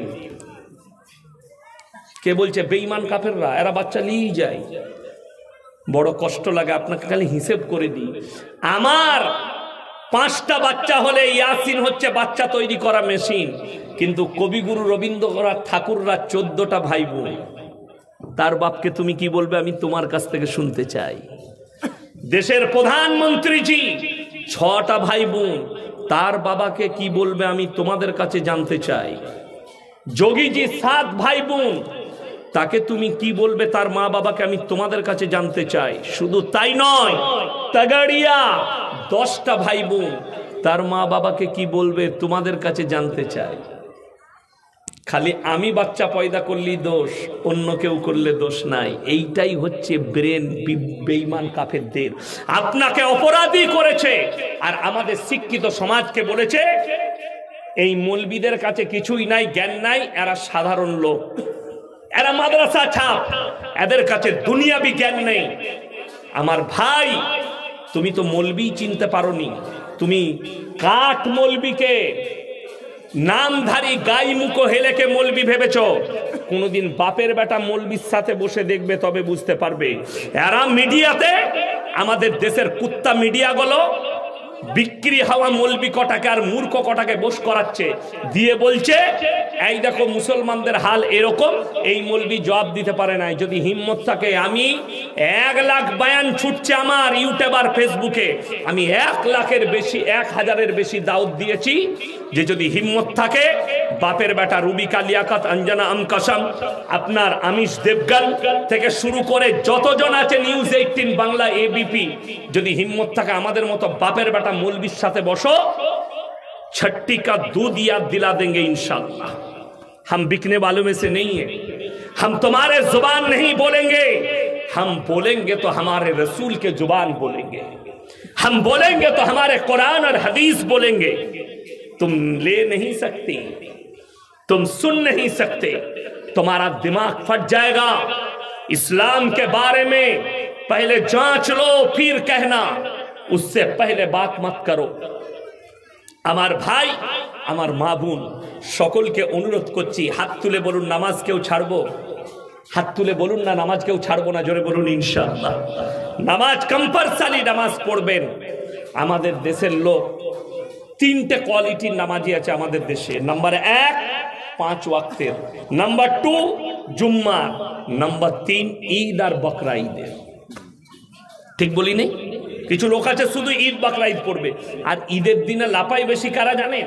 কারা? ওই মাল কটা বেশি লাপায় যারা কোনোদিন নামাজ পড়ে না, এই মাল কটা ঈদের দিনে নামাজ পড়ায়। যদি 1 মিনিট লেট হয়ে যায়, মৌলভী সাহেব লেট হয়ে গেল যে, ঠিক বলছি না ভুল বলছি? কষ্ট লাগে। আর যদি 1 সেকেন্ড, আমি একবার আমাদের ইমাম সাহেব নেই তো রমজান মাস মাদ্রাসার আদায় করে বেড়াই, তো ইমাম সাহেব বললে ভাই আমি একটু ছুটিতে যাচ্ছি 28শে রমজান, তো মাগরিবের নামাজটা পড়িয়ে দেবেন, আমি এশাকে চলে আসবো। ঠিক আছে, আমি বাড়িতে ইফতারি করে গেলাম, 30 সেকেন্ড আগে নামাজ পড়াইছি। কত বললাম? 30 সেকেন্ড। তো নামাজের পরে আমাকে কিছু বলে নাই, মুয়াজ্জিনকে একজন বলছে মুক্তাদি, সে মাল জীবনে নামাজ পড়ে না, খালি রোজার মাসের মুক্তাদি। সে বলছে এই তুমি টাইম দেখো নাই, 30 সেকেন্ড আগে নামাজ দাঁড় করাইছে। সে বললে ভাই ইমাম সাহেব দাঁড়িয়েছে, আমি একামত দিয়ে দিয়েছি। তো সে আমাকে বললে ভাই 30 সেকেন্ড আগে। আমি বললাম চুপচাপ বেরিয়ে যে, আমি তোর বাপের গোলাম নয়, মুখ ভেঙে দেবো জুতো করে বেরিয়ে। তা না হলে মৌলবি ডেকে নিয়ে আয়, আর তোর বাপের বেটা কোন মৌলবি আছে যে 30 সেকেন্ড আগে নামাজ পড়লে নামাজটা হবে কিনা। বড় কষ্ট লাগে। আসরের নামাজের আপনি একটা সময় বেঁধে দিয়েছেন, 3:20 জামাত হবে। ইমাম সাহেব 1 মিনিট আগে কিংবা 1 মিনিট পরে যদি নামাজটা দাঁড় করায়, নামাজটা হারাম হবে না গুনাহ হবে? কিচ্ছু হবে না, নামাজ হয়ে যাবে। তো কিন্তু তর্ক কেন করে? কিছু লোক আছে হারামখোর, চায়ের দোকানে 3 ঘন্টা গল্প করবে, মসজিদে 1 মিনিট লেট হলে ইমামের সাথে ঝগড়া করবে। বড় কষ্টের বিষয়। তুমি আল্লাহর কাছে কি জবাব দিবে? তার মানে যাকে দেখতে লারি তার চলন বেকার। আর আমাদের কিছু দেশের লোক আছে, ঘরেতে যদি বউয়ের সাথে ঝগড়া হয়, বউকে তো পারবে না, এসে ইমামের পেছনে লাগবে। আমি বললি খারাপ মৌলবি, বাস্তব কথা বলছি। বউ তাকে বলেছে আট কুড়ার বেটা, লড়ি ধাক্কার বেটা, ওকে গাল দিয়েছে। ও তখন আর বউকে কিছু বলতে পারে না, যাচ্ছে এরপর ঝাঁটা খাবো। এরপর ও জোহরের নামাজে গেছে, তো ইমাম সাহেব বেচারা সুন্নত ফুন্নত পড়ে 1 মিনিট পরে নামাজটা দাঁড়িয়েছে, একটু দেরি হয়ে গেছে গোসল করতে। নামাজের পরেই বলছে তোমার কি জ্ঞান নেই, ইমামতি করছো, 1 মিনিট লেট হয়ে গেল। হালা বইয়ের ঝগড়া ইমামের উপরে। এইটা হচ্ছে কষ্টের। কোথা থেকে এলো? আপনার কাছে বদ্দিনী শুনেলেন। কিয়ামতের আলামতের মধ্যে বড় আলামত রাসূল সাল্লাল্লাহু আলাইহি সাল্লামের হাদিস, যখন সমাজের লোক ইমাম আর আলেম দিকে বেইজ্জতি করবে, আল্লাহ ইলমের থেকে আগে বড় বড় আলেম দিকে তুলে নেবেন সমাজের বুক থেকে। আর লোক, সাধারণ লোক, তারা ইলম নিবে মূর্খর কাছ থেকে, তখন তাদের আমলগুলো ধ্বংস হবে, তাদের সব কিছু ধ্বংস হবে। আর মূর্খকে আলেম মনে করে তারা তাদের কাছ থেকে ইলম নিতে চাইবে। এটা কিয়ামতের আলামত, মাথায় রাখবেন। একটা সাধারণ ছেলে তার কাছ থেকে ইলম নিবে, কিন্তু ইমামের তার কাছে মর্যাদা থাকবে না। আল্লাহ ইলমের থেকে আলেম দিকে আগে তুলে নেবেন। এটা রাসূল সাল্লাল্লাহু আলাইহি সাল্লামের হাদিস। এটা কিয়ামতের আলামতের মধ্যে মারাত্মক আলামত। মূর্খরা ইলম দেবে আর শিক্ষিতরা চুপচাপ বসে দেখবে। ইবারত পড়ার ক্ষমতা নাই, একটা আরবি ইবারত পড়া আপনার জানা নেই। আপনি কোরআন যদি পড়েন, এই মৌলবীরা আমরা জানি এক একটা আয়াতের কতগুলো মুতাসাবিয়াত আছে, একই রকম আয়াত আছে, খালি একটা ওয়ার্ডের জন্য, একটা হুরুফের জন্য পুরো মানে পাল্টিয়ে গেছে। এটা তাফসীর ছাড়া কেউ জানবে না। আপনি বুঝতে পারবেন, আপনি দুটো আয়াতের মানে এক করবেন, দুটো মাসলার আয়াত একই করবেন। কোরআনে আছে মদ খেলে ক্ষতি বেশি লাভ কম, মৌলবীদিকে জিজ্ঞেস করুন এ আয়াত আছে, কিন্তু এর ব্যাখ্যা জানেন কি? এর ব্যাখ্যাটা যদি না জানে, আজকে আমাদের দেশে মাজার গোলায় মদ কেন চলছে, গাঁজা কেন চলছে, নেশা কেন চলছে? এই হারাম খোররা ওই আয়াতটা পড়েছে মদ খেলে ক্ষতি বেশি লাভ কম, কিন্তু এই আয়াতটার আমল আছে কিনা এটা মৌলবীর কাছ থেকে জানতে হবে, একটা গুমরার কাছ থেকে জানলে হবে না। একটা মূর্খর কাছ থেকে জানলে আপনাকে বলবে মদ খাগা, কোনো অসুবিধা নাই, লাভ কম আছে, ক্ষতি বেশি আছে। কেন বলে দিই, আমি জলসায় এসছি, আমরা এসছি না আসি নাই, আজকে বক্তারা এসছি, সভাপতি সাহেব আছেন, বক্তা আছেন, তো আমাকে বাবু জিজ্ঞেস করলো ফোন করে কিংবা ইমাম সাহেব যে মৌলী সাহেব কি খাবেন, আপনি কি খেতে ভালোবাসেন? মাছ খাবেন? হ্যাঁ খাবো। কি মাছ? তো আমি বললাম রানবেন। তো ইনি সকালবেলায় ফদ্দ, আমরা বাচ্চাকে ফদ্দ করে দিই না জলসা ফলসা হলে একটা লিস্ট বানা, এই মাল আনতে হবে। তো ফদ্দই লিখে দিয়েছে একটা ইয়াসিন সাহেবের লেগে একটা রুই মাছ নিবি। বাজারে চলে গেছে। সকালবেলায় জলসার সেক্রেটারি আমাকে ফোন করছে, মৌলী সাহেব আপনার লেগে রুই মাছ নিয়েছি, খাবেন তো? আমি বললাম ভাই আমি তো রুই মাছ খাই না, তুমি আমার লেগে কাতলা মাছ নিবে, আমি রুই মাছ খাই না। ফদ্দ ওই কাগজে লিস্টে লেখা আছে রুই মাছ। ফোন করে বলল শোন, রুই মাছ নিবি না, মৌলী সাহেব রুই খাই না, কাতলা মাছ নিবি। ফদ্দই রয়ে গেছে রুই মাছ, হুকুম বাতিল হলো, কথাটা রহিত, মাছ আসছে কাতলা। কোরআনে আয়াত রহিত, তার হুকুমকে বাতিল করা হলো, পরবর্তী আয়াত অবতীর্ণ হলো তোমাদের জন্য নেশাগ্রস্ত জিনিস স্পর্শ করা হারাম। কথা বুঝাতে পারলাম? এটা আপনি মূর্খর কাছ থেকে পাবেন না। মূর্খ যদি ওই আয়াত পড়ে, এই হারামখোর গুলো মাজারে গাঁজা খাচ্ছে আর মদ খাচ্ছে আর গাঁজার টান মারছে, তার কারণ এরা এই আয়াত পড়ে বলছে যে হালাল। বড় দুঃখের বিষয়। ওই জন্য এটা কিয়ামতের মারাত্মক আলামত। সমাজ, আজকে বলি সমাজ কিভাবে পরিবর্তন হয়েছে। আমি কালকে বলছিলাম কোথায়, ওই জলপাইগুড়িতে, অবাক হবেন, একটা বাচ্চা ছেলে 10 টাকা চুরি করেছে, তাকে বাজারে বেঁধে, সে পেটের জন্য চুরি করেছে, গরিবের ছেলে, তার কাছে পয়সা নেই, সে ভিক্ষা করে খায়, তার মা বাবা নাই, তাকে গাছে বেঁধে পিটাচ্ছে। এই ছেলেটা চোর, 10 টাকা চুরি করেছে। হাইরে সমাজ, কিয়ামতের আলামত শুনেলেন। এই বাচ্চা ছেলে, এতিম ছেলে, পেটের জন্য চুরি করেছে 10 টাকা, একে চোর বলে গাছে বেঁধে পিটাচ্ছে।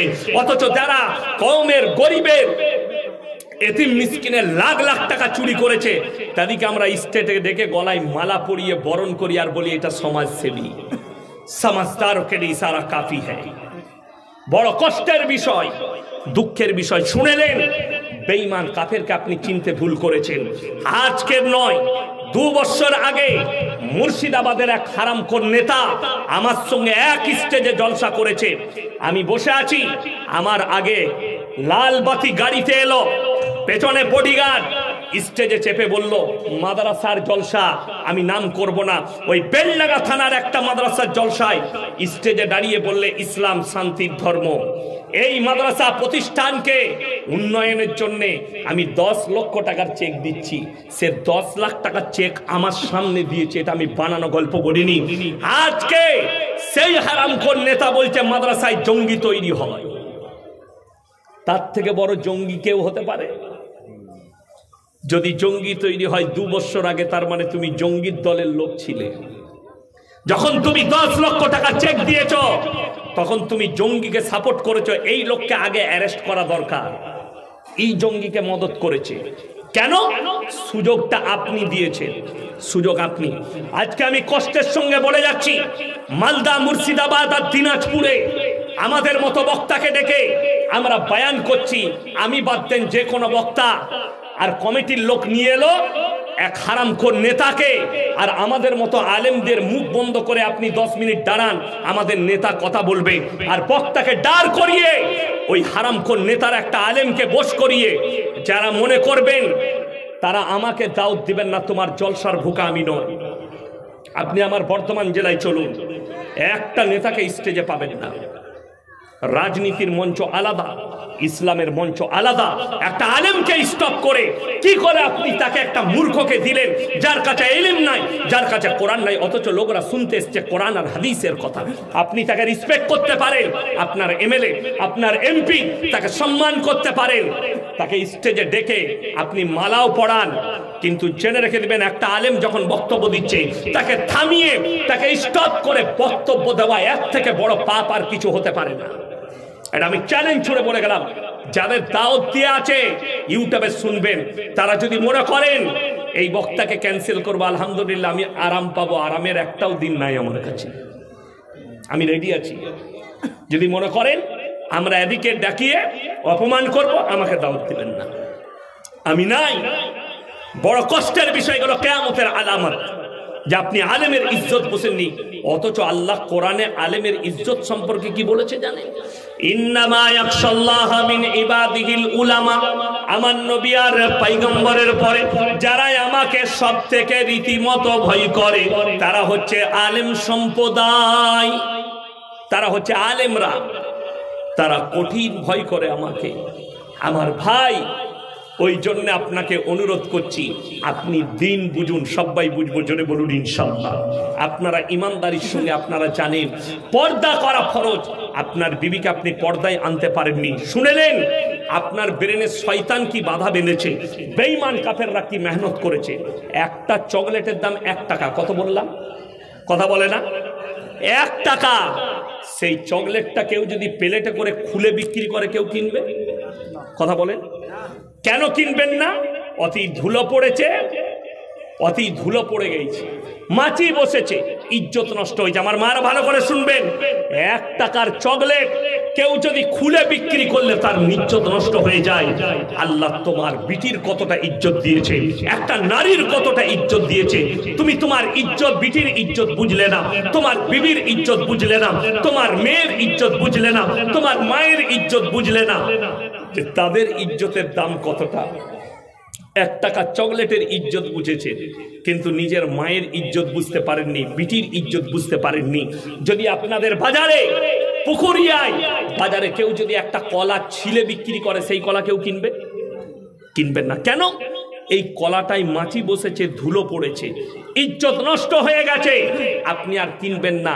যদি আপনার কাছে একটা কলার যদি এত মূল্য হয়, তাহলে আপনার বিবির মূল্য আপনার কাছে কতটা হওয়া দরকার, তার ইজ্জতের মূল্য কতটা হওয়া দরকার, আপনার মেয়ের ইজ্জতের মূল্য কতটা হওয়া দরকার। অথচ কোরআন বলেছে ওয়াদরিব খুমুরিহিন্না আলা জুনুবিহিন, হে নারী তুমি পর্দা নির্ধারিত করো, তোমরা কোনোদিন ধর্ষিতা হবে না, তোমরা কোনোদিন লাঞ্ছিত হবে না। রাসূল আকরাম সাল্লাল্লাহু আলাইহি সাল্লামের কাছে যেদিনে পর্দা ফরজ হয়েছে, সেই দিন থেকে নবীর এবং সাহাবীর বিবিরা পায়ের নখটা পর্যন্ত হুজরাখানা থেকে বের করেনি, জোরে বলুন সুবহানাল্লাহ। আর আপনি পর্দা ছিঁড়ে বার করে দিলেন, পর্দা নেই, আমাদের বাড়িতে পর্দা নেই, আমাদের রাস্তাঘাটে পর্দা নেই, আমাদের কোনো জায়গায় একটা বিবাহ বাড়িতে পর্দা নেই। কত দুঃখ লাগে। আজকে একটা বিয়ের অনুষ্ঠান হলে আমাদের মা বোনরা যে পোশাক পরে আসে, শয়তানও এদিকে দেখে লজ্জা পায়। ঠিক বললাম না ভুল বললাম? এত নোংরা পোশাক পরে। আর এখন ফ্যাশন হয়েছে, যে যত ছোট পোশাক পরবে এইটাই হচ্ছে মডেলিং। ছোট পোশাক পরা যদি মডেলিং হয়, জেনে রেখে দিবে গোটা পুকুরিয়া থানায় সব থেকে বড় মডেলিং হচ্ছে কুত্তাগুলো, যারা কোনো পোশাকই পরে না। এদের থেকে বড় মডেলিং কেউ নেই। অবাক হবেন, হে আমার মা, হে আমার বোন, আজকে বেঈমান কাফেররা ঠান্ডা মাথায় কিভাবে কাজ করেছে। টাকনুর ওপরে পুরুষ মানুষ কাগজ কাপড় পরবে, বুখারী শরীফের হাদিস। যারা টাকনুর নিচে যে পুরুষ কাপড় পরবে, ওই অঙ্গটা জাহান্নামের আগুনে তাদের ভরে দেওয়া হবে। কোথায় বললাম? জাহান্নামের আগুনে। বেঈমান কাফেররা যতগুলো প্যান্ট তৈরি করেছে সব টাকনুর নিচে। ঠিক বললাম না ভুল বললাম?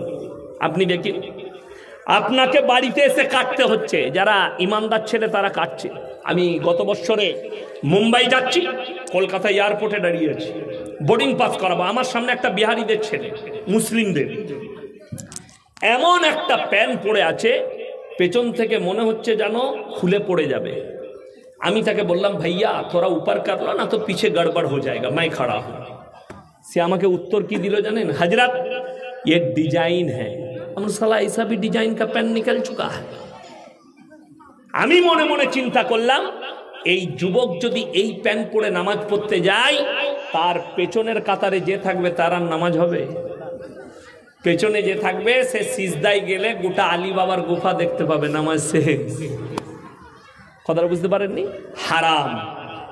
বেঈমান কাফেররা এই মেহনতটাই করেছে, যাদের নামাজ পড়লে এমন প্যান্ট তৈরি করে যেন নামাজ গুনাহ হয়ে যায়, নামাজ হারাম হয়ে যায়। হে আমার মা বোন, বেঈমান কাফেররা তাদের টেকনোলজিতে জিতে গেছে, আমরা আমাদের টেকনোলজি যে জিততে পারিনি। অথচ পৃথিবীর সব থেকে দামি টেকনোলজি হচ্ছে কোরআনের টেকনোলজি, সব থেকে দামি আদর্শ হচ্ছে রাসূল আকরাম সাল্লাল্লাহু আলাইহি সাল্লামের আদর্শ। তারপরও আপনি আমি হেরে গেছি। নারীদের জন্য টাকনুর নিচে কাপড় পরতে হবে। যে মেয়েরা টাকনুর উপরে কাপড় পরবে, ওই অঙ্গগুলো জাহান্নামের আগুনে ঝুলবে।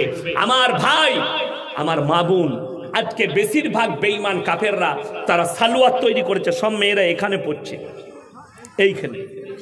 ঠিক বললাম না ভুল বললাম? কিছু কিছু মেয়ে পায়ে আবার কালো সুতো বাঁধছে। এটা কেন বেঁধেছিস? বলছে হুজুর লজর লাগবে না। এ তো ভালো জিনিস, গলাতে একটা দড়ি বাঁধার, জীবনে মরবি না। এর থেকে বড় শিরক আর কিছু হতে পারে? সৃষ্টিকর্তা আল্লাহ, গোটা পৃথিবীর যত জিনিস আছে সব সৃষ্টিকর্তার মালিক কে? আল্লাহ। তাইলে সুতো কি করে তোমার লজর কেড়ে নিবে? লজর থেকে বাঁচাবে সুতো কি করে? নাউজুবিল্লাহ। যে অঙ্গটা বেরিয়ে আছে, এই অঙ্গটা শুধু জাহান্নামে যাবে না, ওই মহিলা জাহান্নামে যাওয়ার দ্বিতীয় কারণ হচ্ছে ওই শরীরের অঙ্গটা দেখে যতগুলো পুরুষের মনে জিনার ওয়াসওয়াসা হবে, সমস্ত পাপগুলো ওই নবীর কওমের যুগের পাপ আজকে মডেলিং হয়ে ফিরে এসছে। আজকে পরকীয়া আম হয়ে গেছে। পৃথিবীর বড় বড় স্কলাররা পাকিস্তানে এক জায়গায় হয়েছিল, তার মধ্যে অনেকজন, আমাদের ভারতের একজন ছিলেন ডাক্তার জাকির নায়েক, আর আরবের কয়জন শেখ ছিলেন, পাকিস্তানের একজন ছিলেন বড় মুফতি তাকি উসমানী, মোল্লা তারিক জামিল, তারিক মাসুদ, পাকিস্তানের এগুলো, আর বড় বড় স্কলাররা। সেইখানে আমি লাইভ দেখছিলাম, সেখানে এই মুফতি তাকি উসমানী একটা কথা বলল, আমার মন কেড়েছে। তিনি বললেন যে কিয়ামত से पहले पूरे आलम में हराम औलादों से भर जाएंगे। এ মারাত্মক কথা। তিনি আর ব্যাখ্যা দিলেন, বেঈমান কাফেররা এই মেহনতি করছে, পরকীয়া ভারতের মাটিতে লিগ্যাল হয়ে গেছে, সুপ্রিম কোর্ট লিগ্যাল রায় দিয়ে দিয়েছে, আপনার কাছে আম হয়ে যাবে। সব থেকে আশ্চর্যের বিষয় কি জানেন? পানিটা দেন তো শেখ।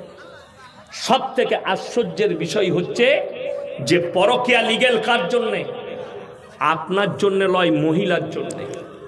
এটা হচ্ছে মারাত্মক বিষয়। কার জন্য বললাম? মহিলাদের জন্য। একটা মহিলা পরকীয়া করবে, আপনি গিয়ে যদি বলেন আমার বউ পরকীয়া করেছে, আপনাকে মারবে প্রশাসন, চল হাঁটো। কিন্তু একটা মহিলা যদি গিয়ে বলে আমার পুরুষ আমাকে জ্বালাচ্ছে, আমার পুরুষ অন্য নারীর সম্পর্কে আছে, তখন তোমার বিচার হবে। কিন্তু তুমি যখন তোমার বউয়ের নামে অভিযোগ করতে যাবে, সেই অভিযোগ নেওয়া হবে না। নারীর জন্য যাতে পাপটা দ্রুত ছড়ায়, এদের কাছে হারাম আওলাদ তাড়াতাড়ি পৌঁছায়, এইটাই হচ্ছে বেঈমান কাফের ইহুদি নাসারাদের মেহনত।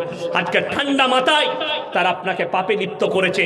তারা নাম দিয়েছে ভ্যালেন্টাইন ডে 14ই ফেব্রুয়ারি, কাজ হচ্ছে জিনা করা। তারা নাম দিয়েছে কিস ডে, কাজ হচ্ছে জিনা করা। তারা নাম দিয়েছে চকলেট ডে, কাজ হচ্ছে জিনা করা। তারা নাম দিয়েছে কিস ডে, কাজ হচ্ছে জিনা করা। আমার ভাই, ঠান্ডা মাথায় আপনার আমার সন্তানকে জিনা করাচ্ছে। আল্লাহ আমাদের সকলকে হেফাজত করুক, বলুন আমিন। আলহামদুলিল্লাহ। ওই জন্য সবাই নিয়ত করলেন, আজ থেকে হাত তুলে বলুন আমরা পাপ থেকে বাঁচবো, জোরে বলুন ইনশাআল্লাহ। সবাই আমাদের সন্তান, বিবিকে, মেয়েকে, বোনকে আমরা পর্দায় নিয়ে আসবো, জোরে বলুন ইনশাআল্লাহুল আজিজ। আল্লাহ আমাদের সকলকে কবুল করুক। আমার ভাই, পৃথিবীর মধ্যে দুটো জায়গা মারাত্মক জায়গা। নাম্বার 1 আল্লাহর ঘর মসজিদ, নাম্বার 2 ওই জায়গা যেখানে আল্লাহ আল্লাহর রাসূলের কথা আলোচনা হয়। আল্লাহ রাব্বুল আলামিন কোরআনে বললেন, তোমাদের কাছে 3টে ব্যক্তি যদি হাত পেতে দেয়, তাদের হাতকে জীবনে ফিরিও না। নাম্বার 1 ওয়া আতিদাল কুরবা, তোমার কাছের গরিব যদি হাত পাতে তাদের হাতকে ফিরিও না। ওয়াল ইয়াতামা ওয়াল মাসাকিন, আর এতিম আর মিসকিন যদি হাত পাতে তাদের হাতকে ফিরিও না। ওয়াবনাস সাবিলি ওয়ালা তুবাদদির তাবদীরা, আর তোমাদের কাছে যদি মুসাফির হাত পাতে এদের হাতকে ফিরিও না। আপনি 1 টাকা দান করতে পারলে আপনি মনে মনে ভাববেন, 1 টাকা দান করতে পারলে মনে মনে ভাববেন যে আল্লাহ আমাকে দেনেওয়ালা বানিয়েছো, আমাকে হাত পাতনেওয়ালা বানাওনি। আল্লাহ আমাকে দেনেওয়ালা বানিয়েছো। রাসূল আকরাম সাল্লাল্লাহু আলাইহি সাল্লাম বললেন, যাকিরা গচ্ছিত সম্পদ, যারা দুনিয়ার বুকে মাল থাকতে দান করবে, কিয়ামতের দিনে এগুলো হচ্ছে গচ্ছিত সম্পদ। কিয়ামতের দিনে মনে মনে ভাববে আমি যদি আরো কিছু দিতাম আমার জন্য মঙ্গল হতো। ভারতের আলু পেঁয়াজ বাংলাদেশে যাওয়া বন্ধ হওয়া, ভারতের কৃষকের হাহাকার, এই ব্যাপারে কিছু বলুন। সরকার পদক্ষেপ নেবে, এগুলো আমি জানি না কি হবে না হবে, এগুলো আমি জানি না। এইসব প্রশ্ন এগুলো যারা সরকারের লোক আছে, মন্ত্রী এদিকে করবেন, আমি কি জানি। সরকারের অভ্যন্তরীণ খবর এটা ভারত সরকার জানবে। আর যদি আমার সঙ্গে মোদিজির সম্পর্ক থাকতো, এমএলএ এমপি হতাম, তাহলে এই প্রশ্ন আমাকে দিয়ে লাভ ছিল, ঠিক কি না কথা বলে? এগুলো আমরা কি জানবো? যদি কোরআন হাদিসের কিছু জানার থাকে তাহলে আমাকে বলবেন। চলুন, কোরআনে পারা কটা আছে বা তাড়াতাড়ি বলুন, পারা কটা? 30টা পারা। মায়েদের মধ্যে আপনাদের মধ্যে আমি কিন্তু টাকা চাইবো না। 30টা ব্যক্তি 30টা কোরআন শরীফে পয়সা 500 করে টাকা আমার হাতে দিয়ে যান, আর হাত মিলিয়ে যান দোয়া দিবার জন্য। 30 জন ব্যক্তি। নবীজি বলেছেন যাকিরা গচ্ছিত সম্পদ, কিয়ামতের দিনে মানুষ কাঁদবে। আমি যদি আরো কিছু টাকা এই আল্লাহর ঘরের জন্য ব্যয় করে আসতাম আমার জন্য মঙ্গল হতো। শুনে রেখে দেন, এই যে টাকাটা মসজিদের জন্য দিচ্ছেন সঙ্গে সঙ্গে কবুল হবে। আমি জানি আপনারা অনেক দিয়েছেন, আমি খালি বলবো 30 জন মা এবং ভাইদের মধ্যে 30 জন ব্যক্তি কে আছেন, মাত্র 500 করে টাকা চেয়েছি, তাড়াতাড়ি উঠে আসুন। নাম্বার 1 কে আছেন? আল্লাহর ওয়াস্তে আমার সাথে মুলাকাত করে যান। জাযাকাল্লাহ, আলহামদুলিল্লাহ। আসুন, আল্লাহ আপনার হায়াতে বরকত দেখ। নাম্বার 1 হয়েছে, নাম্বার 2, 3 হয়েছে। মা আপনাদের কাছে থাকলে আমি বলবো কে আছেন? 3, 4 হয়েছে। মাশাআল্লাহ, 4 জন উঠে আসুন ভাই। মাশাআল্লাহ, 5 জন। আল্লাহ হায়াতে আপনার বরকত দেখ, রুজি রোজগারে বরকত দেখ। 6 জন হয়েছে। জাযাকাল্লাহ। 7 জন উঠে আসুন ভাই। 7 জন হয়েছে, মাশাআল্লাহ। আসুন। 8, 9 জন হয়েছে। জাযাকাল্লাহ। আমি 30টা চেয়েছি, তাড়াতাড়ি উঠে আসুন। আমার মায়েদের মধ্যে এই যে কে আছেন এইখানে দিবেন। 9 জন হয়েছে। 10টা, মাশাআল্লাহ। 11, 12, জাযাকাল্লাহ। আসুন ভাই। 13, মাশাআল্লাহ। 14, মাশাআল্লাহ। 15, আল্লাহ হায়াতে বরকত দেখ। 16, 17, মাশাআল্লাহ। 17, 18, মাশাআল্লাহ। 19, 20, আসুন ভাই। 21, জাযাকাল্লাহ। 22, মাশাআল্লাহ। আসুন বাবাজি। 23, 24,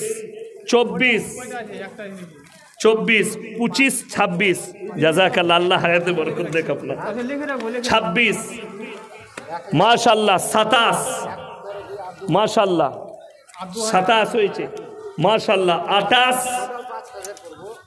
29, মাশাআল্লাহ। 30, 31, 32, 33। আচ্ছা, আল্লাহ আপনার আব্বা মাকে জান্নাতি করুক, আল্লাহ আপনার হায়াতে বরকত দেখ। 34, 35, 36, মাশাআল্লাহ। আসুন ভাই। 36 আর 6 কত? 42, 43, 43, 44। আমি চেয়েছিলাম কটা? 30টা। তাহলে 44টা হয়েছে। 8, 6টা লাগবে, 50টা। এটা খুচরো পয়সা আছে, মাশাআল্লাহ। আল্লাহ দানকে কবুল করুক।